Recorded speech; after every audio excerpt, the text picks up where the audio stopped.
Hello and welcome to a quick overview of the game SmashHit, where players bid on, produce, and invest in movie scripts they think will be hits in order to make the most money and win the game.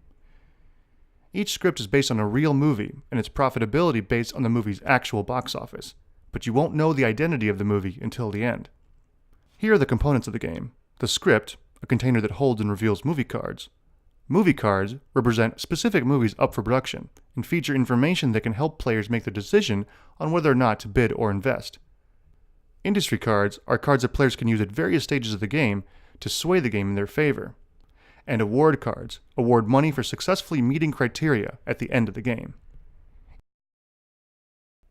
Each player starts with 4 industry cards and $130 million. The movie cards are shuffled, and the first card is placed into the script with its info partially displayed through the window on page 1. The game is comprised of 8 rounds, 1 for each script for sale, and contains 3 phases per round. In the first phase, a script is placed up for auction. Players take turns bidding as more and more information about the script is revealed. We start with basic information, like the genre, source, budget, and rating, and players bid on the script knowing only this information. After the first round, we reveal some keywords that describe features of the movie. We do one more round of bidding, and then the final keywords. Players can play industry cards marked Script Phase at any time in this process. Examples include First Look, which stops the bidding immediately, awarding the script to the highest bidder, or Two-Picture Deal, which can give the player a bargain if he already owns one script. Industry cards can be purchased for $10 million each. Limit 1 card per player per phase. There is no limit to how many industry cards can be played at any given time. After 3 rounds of bidding, the script goes to the highest bidder. This is an upfront cost to purchase the rights to the script, and will not count toward the budget. Next we enter the budget phase, where the owner of the script puts in a certain amount of money for the budget of the movie. They must at least match the proposed budget, but if the player is feeling confident about the movie's chances, they can put in up to twice as much. The money put into the budget will ultimately determine how much the movie can make, based on the return multiplier to be revealed at the end. Bigger budgets mean bigger profits, but be careful because not every movie is a winner.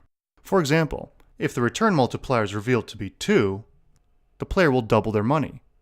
A return multiplier can be as high as 5 and as low as 0, meaning a player can lose it all. Not sure about the movie's chances, the script owner has the opportunity to discard 2 industry cards to privately look at the early buzz of the movie. This is a percentage value that expresses the quality of the script. Higher percentages mean better movies, which can be a good indicator of the movie's potential success, but not always. After the player puts in their contribution to the budget, other players now have a chance to do so as well. They can co-finance by putting in additional money in order to share in the profits, but first must negotiate with the script owner and pay them an agreed-upon fee. The script owner has the final say on any deals. Players can play industry cards marked Budget Phase at any time in this process.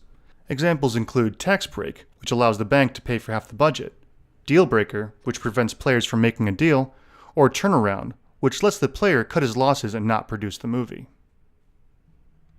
After all players have put in their contributions, we move to the third and final phase. We now learn the real-life movie the script had been alluding to, and the real return based on the movie's actual budget and box office performance. At this point, players can modify the return multiplier both positively and negatively by playing industry cards marked Release Phase.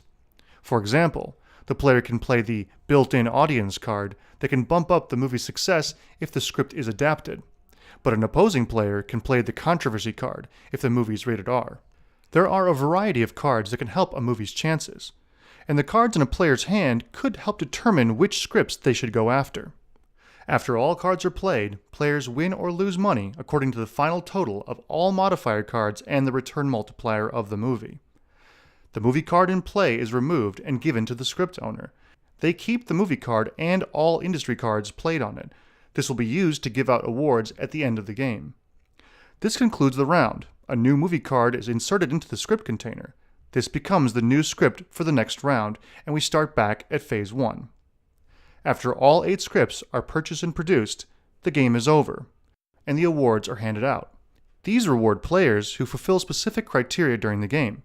There are awards for those who specialize in certain genres, produce the most movies, have the highest or even lowest return. After all awards are collected, the player with the most money wins.